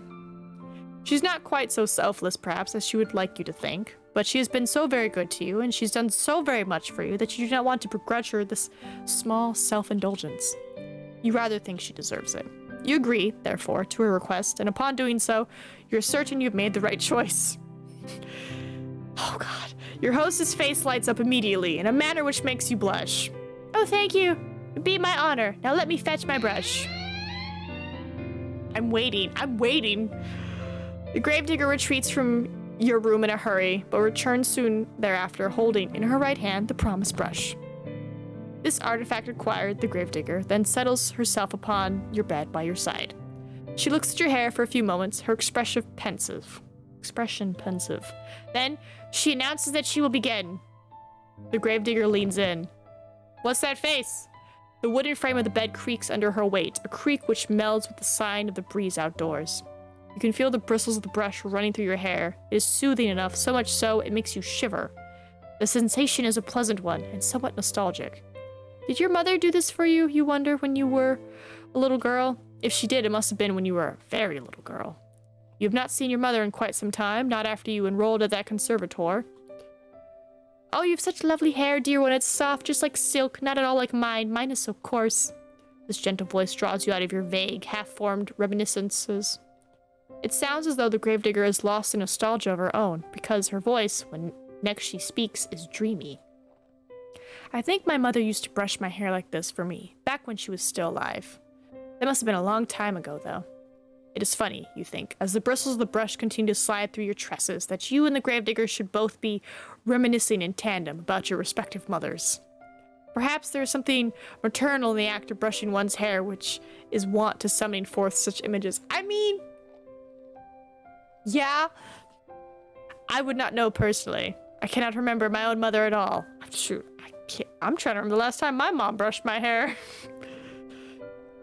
I don't think I liked having my hair brushed very much, the gravedigger continues, her breath warm against the exposed nape of your neck. How close is she? My mother used to complain that I squirmed too much. I can remember that. Oh god, hi. Ah! She always told me to sit still, though it wasn't my fault I squirmed. She used too much force. Now this is curious. It sounds as though the reminiscence of the gravedigger are not particularly fond, after all. Did she not get along well with her mother? Can't rightly say, the gravedigger replies in a somber sort of voice. I was young, like I said, when she died. I really don't remember her too well. But I don't think she ever had that much time for me. She was too busy with all the cooking and cleaning. Oh, and looking after my baby brothers. But she had time enough, despite that, to brush your hair. She did what she felt she had to make me look presentable. Not that it really worked. I wasn't like the other girls in the village, you see, who like to sit indoors with their mothers and sew. I'd always loved the outdoors. My father said I inherited that from him. Ruefully, the gravedigger smiled, not that you can see it with your back facing her. My mother said I wasn't very, well, matingly. She didn't like that I always tripsed around outside after my father, watching as he dug graves. She said it wasn't appropriate, like I was some sort of princess wearing a fine dress. The gravedigger snorts. I used to get a bit muddy, yes, and maybe I did get burrs in my clothes and knots in my hair, but it shouldn't have mattered. It's not like I ever had any hopes of marrying a prince, no matter what my mother said. But still, she hoped. She had a lot of hopes, my mother. High hopes. I think she might have resented my father, maybe, for working such a menial job. Our profession is an honest one, but it's never made much money. I think my mother was hoping for fine jewels and dresses and... Oh, I don't know. She always had ideas. Her head was full of fairy tales. It was a shame. I suppose that her reality didn't match up to what she wanted. I didn't match up to what she wanted. The bitterness in your friend's voice is unmistakable, so much so, you want to console her. What would you say to her, though? You never met your companion's mother. You never will, either. Her cold, inert body has been lying in the graveyard, buried beneath a tombstone for over a decade. You have no way of ascertaining whether your companion's mother truly cared for her. You do have intelligence enough, however, to understand that poorly thought-out condolences can cause more harm than good. You would not like it if people tried to reassure you that of course your father loved you really. If he loved you, then why did he send you away from home? Why did he never send you any letters? You know he was worried about his finances, but that seems a poor excuse to pretend that his only daughter did not exist. As for your own mother, meanwhile, she was nice. At least you think she was. but she was woefully ineffectual. Though she was nominally an adult, she always cleaved before your father's judgment. Think that she was afraid of him. You do not try to tell the gravedigger, therefore, that her mother loved her, that she must have been done, else she would not have given birth to her. Instead, you sit there, letting the brush run through your hair, and you say quietly that you understand. Sometimes you feel like a disappointment yourself. Well, the gravedigger says after a pause, I'm glad I'm not the only one. I guess it happens to all of us. You guess so. Parents are only people after all. While one would hope one's parents would be kind and attentive, they too can fall victim to caprices of their own. Just because one has brought a child into this world, it does not mean one will be able to take care of it properly. Oh my god. We'd be speaking truths in here. Not all parents are responsible, just as not all people are responsible. It is a painful subject. Oh well, it's alright if my mother never liked me, or even if she never loved me. I know my father did, and that's all that matters. He was always there for me, no matter what. Your companion's voice catches in her throat. Look, I saw movement. She winces. At least until he wasn't. He died, and I didn't do a thing to help him. Your companion's shoulders are beginning to shake. You still cannot see her, but you can feel her body convulsing. You can sense her loneliness rolling off her in waves. It is all consuming like the waters of a deep, dark ocean. Grief anew pierces your heart, not in your behalf, but for the sake of your benefactress. She does not deserve to suffer so much. This you have no qualms with telling her. You turn to face her, and pluck the brush, which has been hovering in the air, inert from her fingers. Then you let her know that her father's death was not her fault. What could she have done? She could not have cured his illness. I know, but I can't help but think, what if? I keep racking my head over and over trying to come up with something. But I can't think of anything, and even if I could, it's too late. He's already dead. He's dead and buried. I buried him, and now I'm all alone. She might have been alone, you tell the gravedigger, but she isn't now. Not anymore. How can she be when you are there? I know that, I know, and I'm grateful, but I don't know if I deserve it. Oh my god. Why would she not deserve your company? You do not understand. Because I couldn't do nothing for nobody. My father always looked out for me when I was a little girl, but when he needed me the most, I failed him. I failed everyone. All the villagers, all my friends, all died. What would I do if the same thing happened to you? I don't think I could bear it. I don't want you getting sick too, not when I care about you so much. Thought I'd gotten used to being on my own, but now that you're here, it's making me worry all over again. I've been worrying so much I can't sleep from it. I'm scared. Your companion's voice catches in her throat. Then she collapses in on herself. She leans forward, her arms wound about her middle as if to steady herself, and she cries. She cries, she cries, and she cries. For a few moments, you look at the gravedigger, unsure of what to do. Her pale face, streaked with silvery tears, seems to flicker in the candlelight. Her shoulders, which seem too slender to bear the cumulative weight of all the sorrows she has endured, are shaking. Your fatigue continues to cling to you, and insists as insistent as the fog which rolls amongst the tombstones in the graveyard at night. That's another thing. She's having this big emotional breakdown, and I'm just like, super tired, like, brushing my hair, what's happening? You're not so very tired, however, you cannot offer your hostess some comfort. You do not know what you can say to console her. You feel too weary to think of pretty sophisms, but there is something you can think of.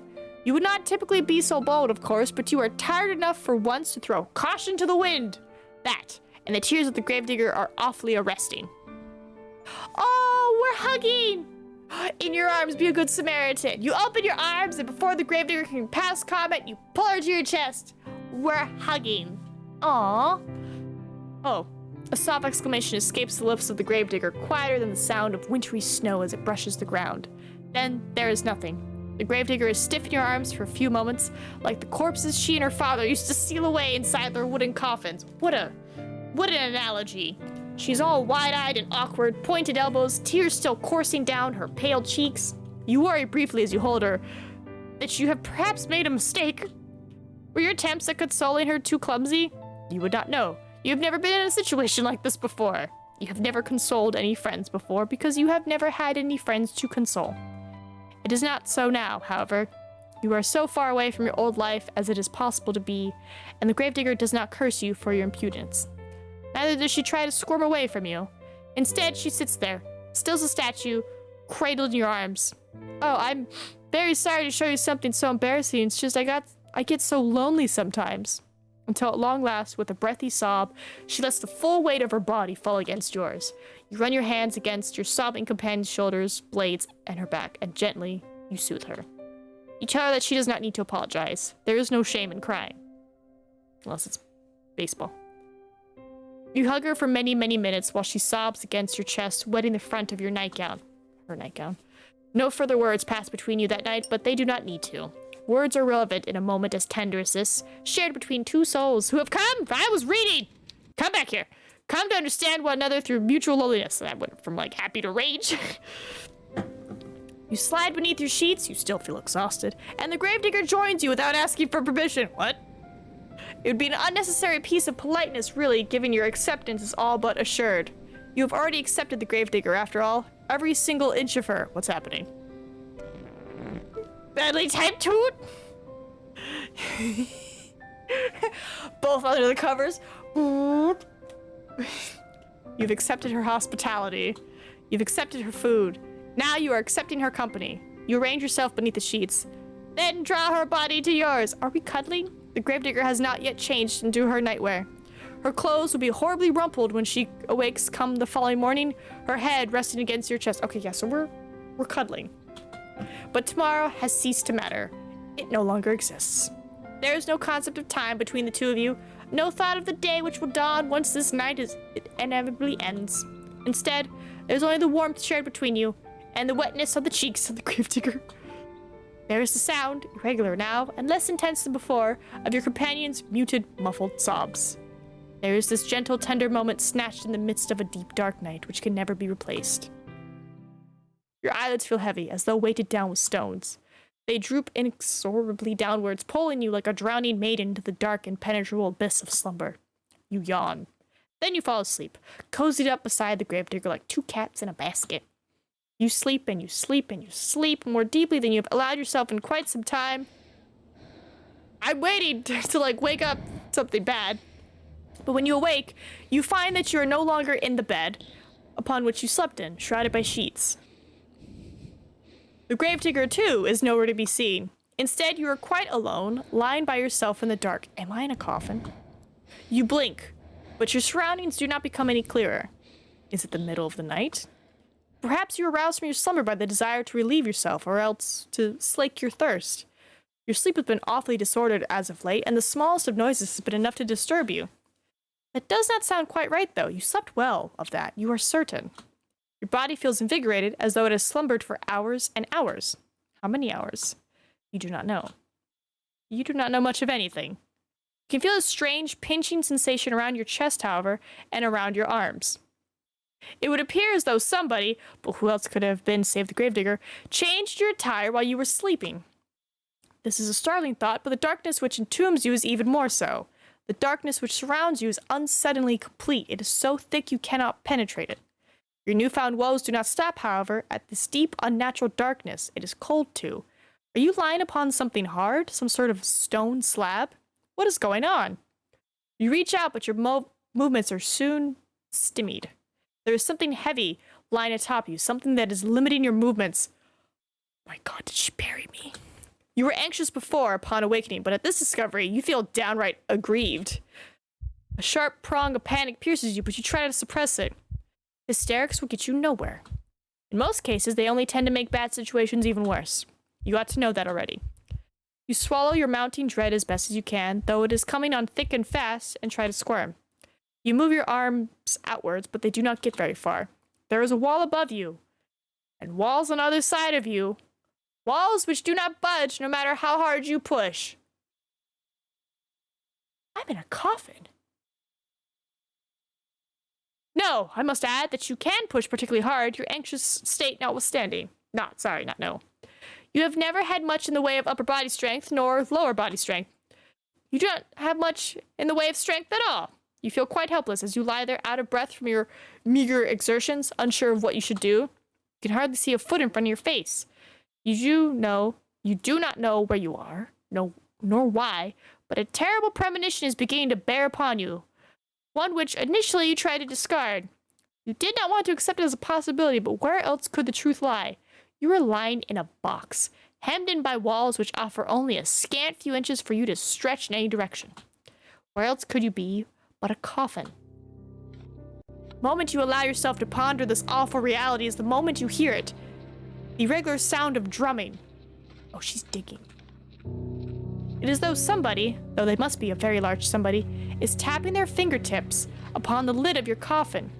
That, or it is raining. It is not the fingers of a giantess, though, which is disturbing you, nor is it falling rain. It is dirt. The sound continues on and on as though it is drilling its way inside your skull. It is relentless. It is merciless. Like the ticking of a giant celestial clock, it cannot be stopped. Your time is almost running out. But you knew that already, didn't you? When you were running through the forest? You ought to have known, silly thing, that you could not outpace your destiny forever. Sooner or later it would catch up with you. You are stubborn, though, and you do not want to accept this. Not content to simply lie there, you cry out. You cry not for your parents, whom you hardly knew, nor for your school friends, for you never had any. Instead, you cry out for your new companion, the girl with whom you have been living, and with whom you shared one precious, cherished moment. You cry out for the gravedigger. Surely this is some manner of mistake.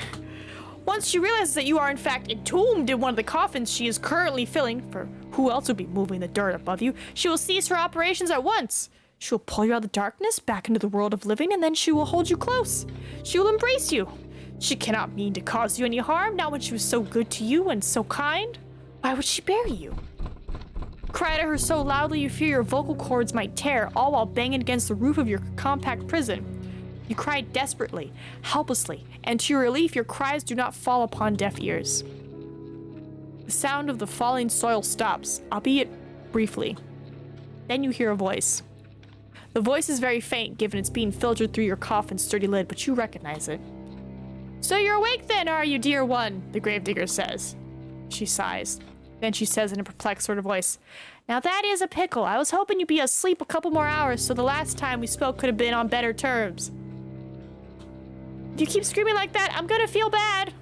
Your companion's words, though distant, are unmistakable. You are so tense, you are attuned to every single syllable, and each of them makes you gasp. Was this not a mistake then? Does she truly mean to bury you alive? You posit this question to the gravedigger as best you can. Posit or position? Posit? Trying to keep the tremors from your voice as you do. Perhaps you think, in your optimism, that if you do not let her know how afraid you are, she will reward you for your bravery and let you go. If this is what you were hoping, though, it is in vain. That's right. You really do catch on quick. So it appears she really has committed to the task of burying you. What an unfortunate turn of events. Why, though, would she do such a thing? You thought that she was your friend. We are friends, the gravedigger says, her voice still worryingly offhand, worryingly empty. I'm very fond of you. There's nobody dearer to me than you. I've had a really good time with you these last... how long's it been again? I don't remember. Neither do you. Well, if this little detail slipped both your minds, it can't be all that important. You have other things to worry about. If you really are friends, you say to the gravedigger, then what does she hope to gain by burying you? You do not understand. But you understand her reply even less. Well, here's the thing, the gravedigger says in a reasonably sort of voice, as though burying somebody alive could ever be thought of as a reasonable action. I've been digging graves for a long time, see? You cannot see, it is too dark, but you affirm that you do all the same. Well, I was digging all these graves, but I've not had anybody to put them in, not for ages. It was rather sad. You think you know where this train of logic, twisted though it is, might be going, so you do not interrupt her. You know no good would come of it. All you can do for the present is lie there and listen. I was thinking I'd never find another person to bury in this godforsaken village, not after the plague messed everything up. I was getting desperate. Until you came along, that is. Now that I have somebody I can bury, I'm not gonna let the opportunity pass me by. I'm sorry, but this is just part of my job. It's what my father taught me to do. It's all I know how to do. I buried my mother, and I buried my father. I buried all my friends. You were 5? She was 5 when her mom died. Okay. Now I'm gonna bury you too. It is sound logic, in a sense, as the daughter of a gravedigger, digging graves is her job, but something about it rankles you. Rankles? If only you could put your finger on it. Ah, yes. There is a bit of a flaw with her reasoning, is there not? You are not dead, after all. You might not be dead now, the gravedigger says in response to your ingenuity, but you will be if given enough time. I mean, everybody else I've known's died, so who's to say you wouldn't be next? It seems rather more likely that you will die, and quickly, if she persists with her poorly thought out plan to bury you. Your coffin is not very large. It affords you precious little space. Eventually, if trapped within it for long enough, you will run out of oxygen. Then you will suffocate. That or you will starve to death. Either way, your demise will be slow, painful one. You are unsure which death would be worse, though given how precarious your situation is, you do not wish to expand the necessary energy needed to ponder it. You need to plead with the Gravedigger, and quickly, while she is still here, you tell her tearfully that you would not leave her. Why would you? You try to sound as convincing as your disordered nerves will allow, but the Gravedigger remains unmoved. You say that, but how can I know you're telling the truth?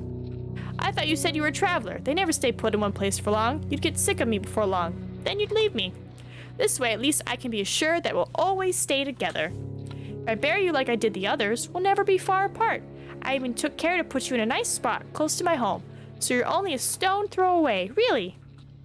Isn't that nice? Privately, you think the Gravedigger has a different conception of the word nice to you. You do not say this, however. You cannot say much of anything, because the panic has begun to set in.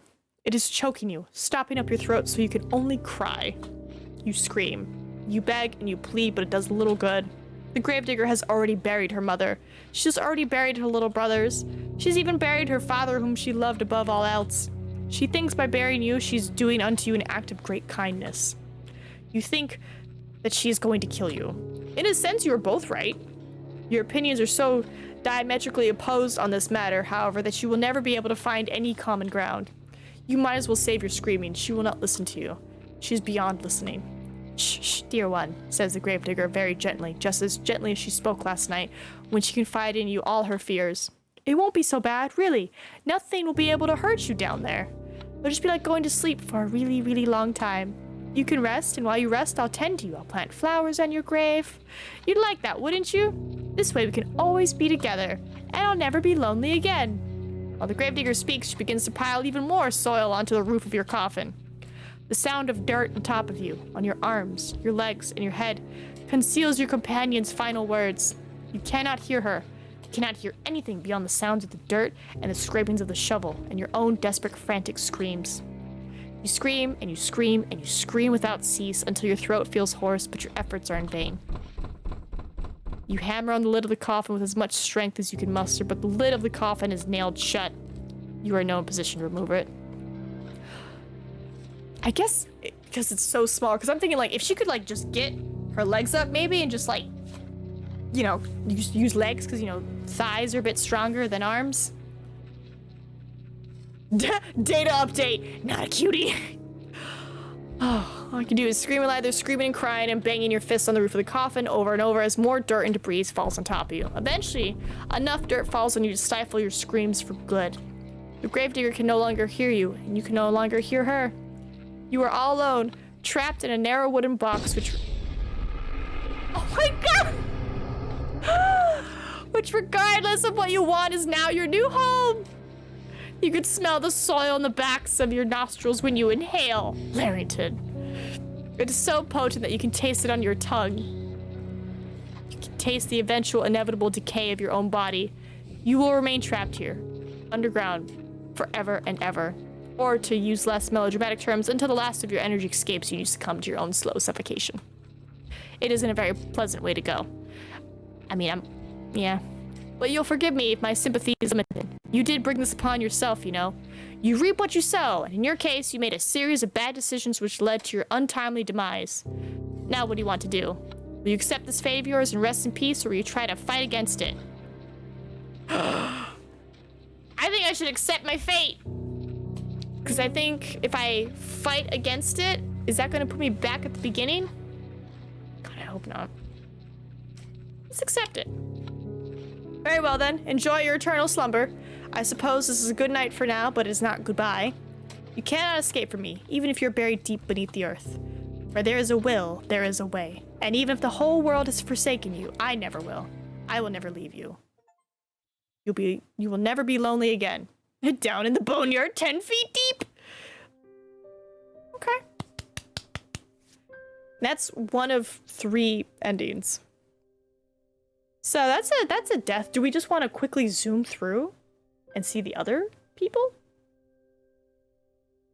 That took me a while to read. My voice is so dry. I'm not a very good reader. All right, so if I do this, right? Let's just say. And then I just do that. I'm like, I want to go to the shore. And then I'm just like, whoop-bam! Oh, it's a mermaid! You stumble upon a scene plucked straight from a fairy tale. Oh, hush, you are perfectly understandable. My throat is drying and dying. Oh, cool, so we meet a mermaid. Oh, does she drown us? Oh, she straight up drowns us. Drown me, mermaid. This is a bit of an anticlimactic answer at this juncture in your time, in your life story, but I suppose it'd be remiss of me to lecture you too much. Okay, so, mermaid. I'm sure you're all well aware what a terrible series of decisions you've made. There's no need for me to belabor the point. That would be boorish, not to mention tedious. I'm rather tired of scolding you, so instead I think I will content myself with loving you. What? You thought in your death the mermaid was the only one who'd be able to cuss at you? I know I've said this before, but you really are naive. You cannot escape me, even if you are at the bottom of the deepest, darkest ocean. The world might have forsaken you, but I never will. I will never leave you. You will never be lonely again. With the fishes, you're beginning to feel distinctively waterlogged. Who is the narrator? Less mermaid, more siren. Ooh, good point. So who is this narrator then? Who's like, you know, like seems to be like on our side until the end where I'm guessing it's whoever's chasing us. All right, so we got Siren. We have a gravedigger. Who's in the castle? Is it a queen? Is it a princess? Let's find out. To the castle.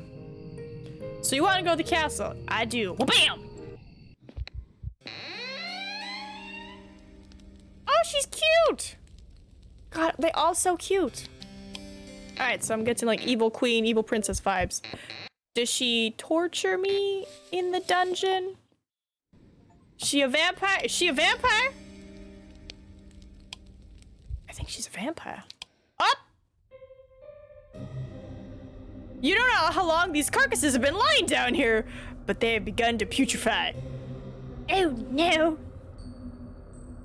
Oh no.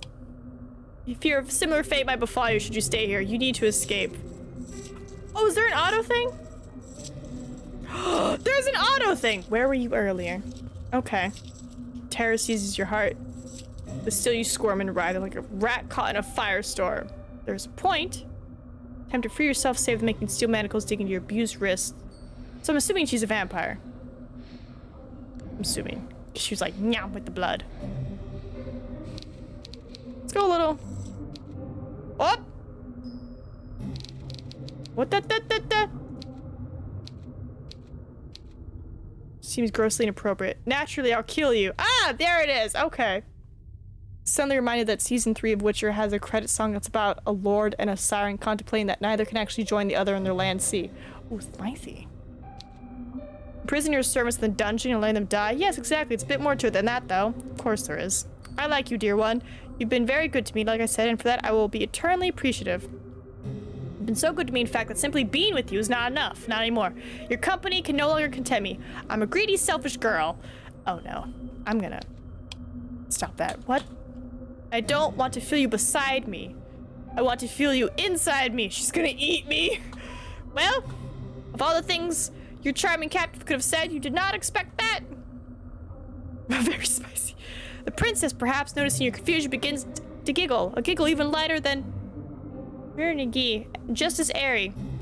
It is just as inoffensive. I can see that you don't understand, dear one, but you aren't the only one. My last lady's maid said that too.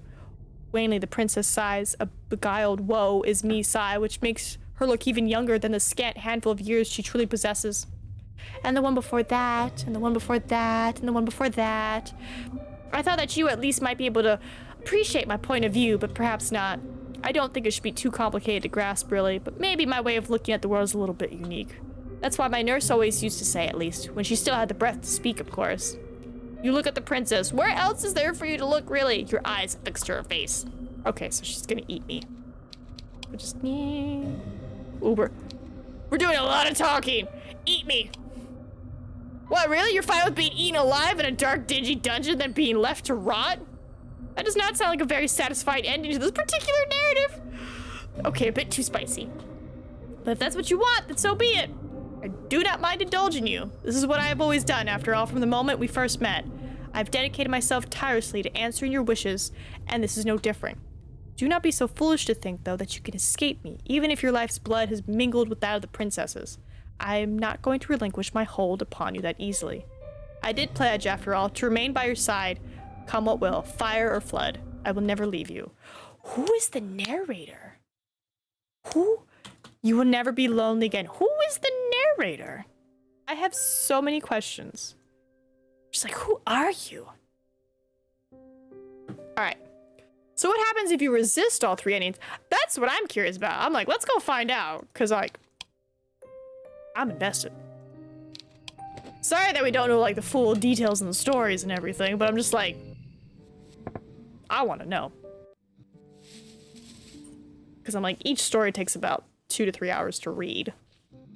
So it's like, and if I'm not mistaken, I think this game is free too. So I'm like, if we want to learn what the siren says to us to woo us. All right, so what if I fight against it? Ah, I like that look on your face. It's a look full of determination, the self-same determination which first prompted me to take an interest in you. I can tell you that you are not happy with this ending. You did not come all this way after all to drown. That is quite the indecorous demise regardless of how many fine stones and shells the mermaid means to twine through your hair after your death.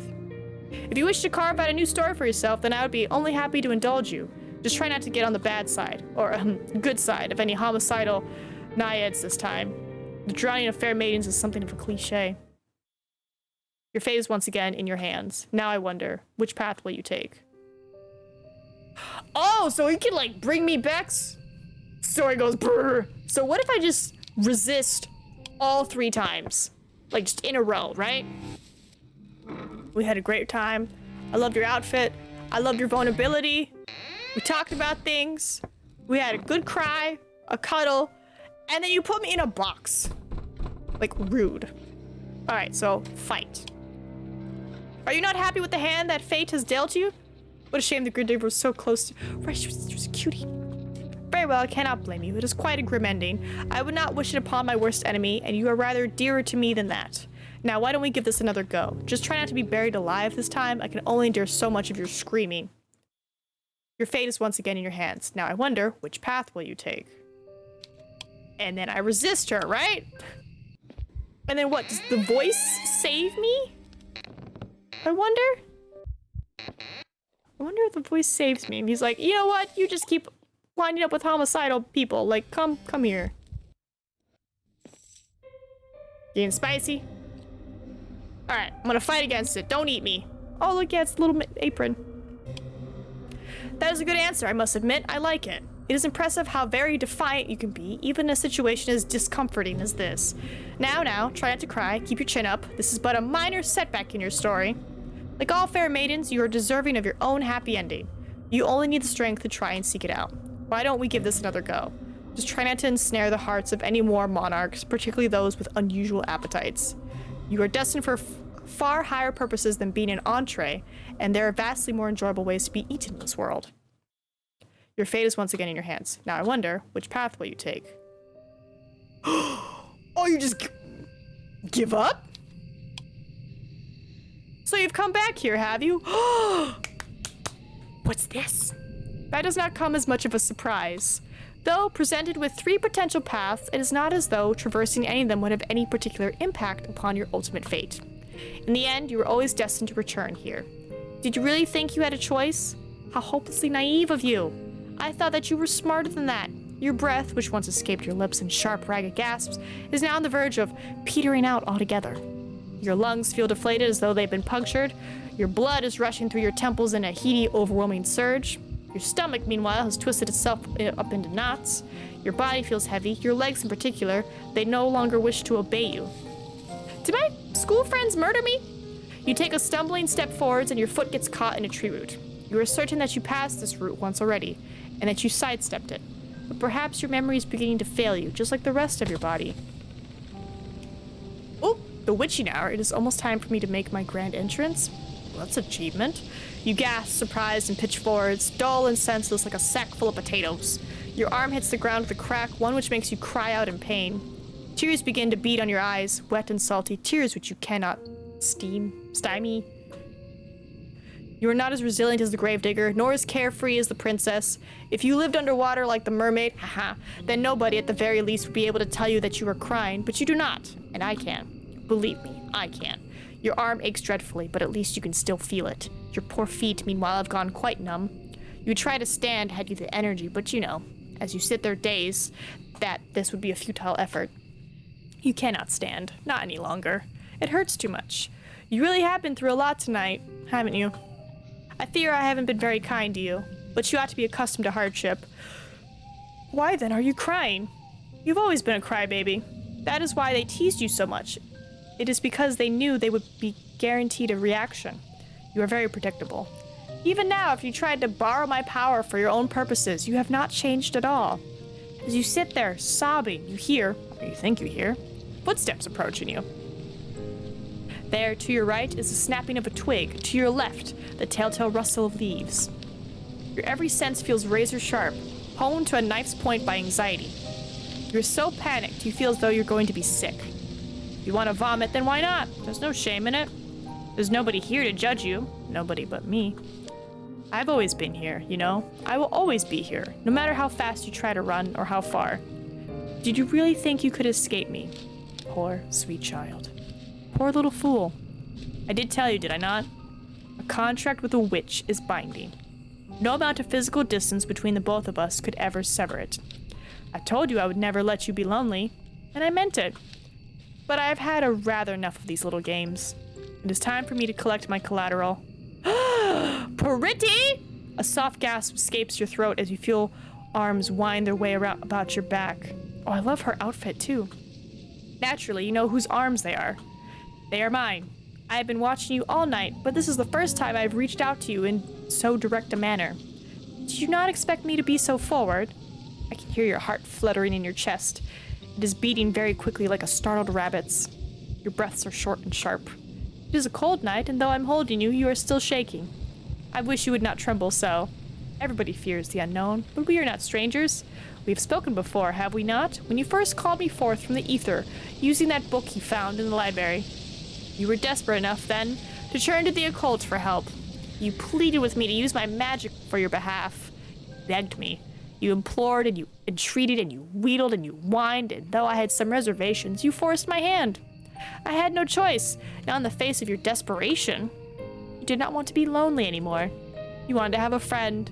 Somebody who would always be there for you, no matter what. You want somebody to love you. Is that not what you demanded of me? Is that not what I have given you? You might think me wicked, but I think you're being awfully cruel yourself to run from me after I made all your wishes come true. Les looks at the two white things sticking out of the back of the witch's hair. Well, you're boned now. Lesson learned. Continue to be a loner. Exactly. Always be alone. I did think, about punishing you for running away from me. I thought of poking out your eyes so that you might never see anybody other than me. I thought of cutting off your long, lovely hair so that nobody might even think you're beautiful but me. I even thought of breaking your legs so you might never be able to escape from me. I turned all these intriguing ideas over in my mind, but I am a merciful witch. Though you hurt me, I did not wish to hurt you. You asked, after all, that I love you, and that is what I did. I have drowned you in my love. I have buried you beneath my love. I have swallowed you with my love. You have always been a sad, lonely girl, one who has been starved of affection. Nobody has ever cared for you. Your life has been a barren, empty wasteland, one devoid of any fonder feelings. Okay, we get it. I'm sad. That is why I had to drown you, you see. That is why I had to bury you. It is why I had to swallow you. In the end, I was doing you a favor. I was doing it all for you. In that sense, you are very lucky. Do you know that?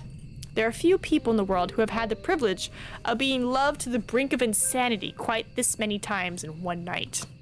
There are a few people in the world who can claim to have been loved by a witch. You've experienced so much love, it ought to have slaked even your unquenchable thirst. Now, what it feels like to be adored. I have more than upheld my end of the bargain. Now I think it is time that you do the same. From this night forth, you and I will always be together. Then I shall be able to love you endlessly. You You would never be lonely again. Oh God. Oh no. Oh no. Bro, if that's her love, oh God, can you imagine just all the crazy scenarios she'd put us through? That's so cruel. That's so cruel. Ooh, what's extras? Oh no! Not that! That was well timed! Oh, we got galleries? Oh, okay, so you can like, you know, look at all the pretty pictures if you want to. What is this? Is this actually something? How could there be what else is there? What else is there? Is there anything else? Is there anything else? Hold on. Where's like the achievements? There's still 4 more achievements? Shut up. How? Haven't you been here before? Don't look at me like that. If only I could fill my heart with love, it gets so lonelier. There's still 4 more achievements. Okay, so I imagine Deja Vu is going through a story again and accepting it. But Defiance? The curtain closes. If only I could fill my heart with love, and it gets so lonely here. How? How? Explain to me. How does one get the other 4 achievements? Explain to me. First playthrough. Second playthrough. So you want to get all the achievements, so you click load to go back to see where you can choose a different option, only to find out that all your saves have been nuked. Never mind, let's just play anyways. Be met by the 3 same options. I did it reverse order this time, but I suspect the outcome wouldn't matter. Step 2 should be similar at this point. I did it mostly to be safe, but I don't know if it matters. 3, just repeat the steps from the first playthrough. 4, at the end of the story, you'll notice a different ending. What? Let's see. Back to the game. Come across the first 3. Doesn't matter which. Play through it to meet your exception. Make a save. Choose the first option. Then revert your save and choose the second option. Okay, so accept fate. Don't accept fate. Be greeted again by the time. Similar options. Be greeted by the last piece. Choose that. You'll get the same option. At this point, the first playthrough will end. Read the notes unlocked in the extras. Not important for achievements, but important for Ebi-sama. Knows that there are 3 more achievements. Keeping reading to find out. 3. Okay, hold on. So if I say load up. Oh, yeah, they're gone. Okay. So if I just say, put me through the ringer again, and I'm going to accept my fate being buried. Yeah, haven't you been here before? Okay, cool. So we got that one. Third playthrough. So at this point, you're wondering, what the hell? I have questions and more achievements to get. Well, fret not. Your next playthrough is probably going to solve that. You'll be greeted with 2 options. Don't bother saving, because either option will just close your game and nuke your saves. Choose the option you want, relaunch the game, and repeat the first 2 playthrough guides and choose a different option. What? And that's it. What? Just play through and have something to add for the 3rd playthrough. I picked make a contract first, then closed my game and wiped my save, and I had to play it again without skipping because it was fully wiped. That time I picked do not make a contract first, and it just booted me to the main menu. What is this make a contract stuff? What? Then you can say hit play, and she does, oh, you're back, did you reconsider? And then you can say yes, and it crashes and wipes. So refuse first, unless you want to click through all the text manually again. Unless, thanks for the guide. What? Yeah, take me to the main menu. What are they talking about a contract? I don't have an option to deny a contract. Notes. Music, credits. Gallery. Well, there you go. There's that game.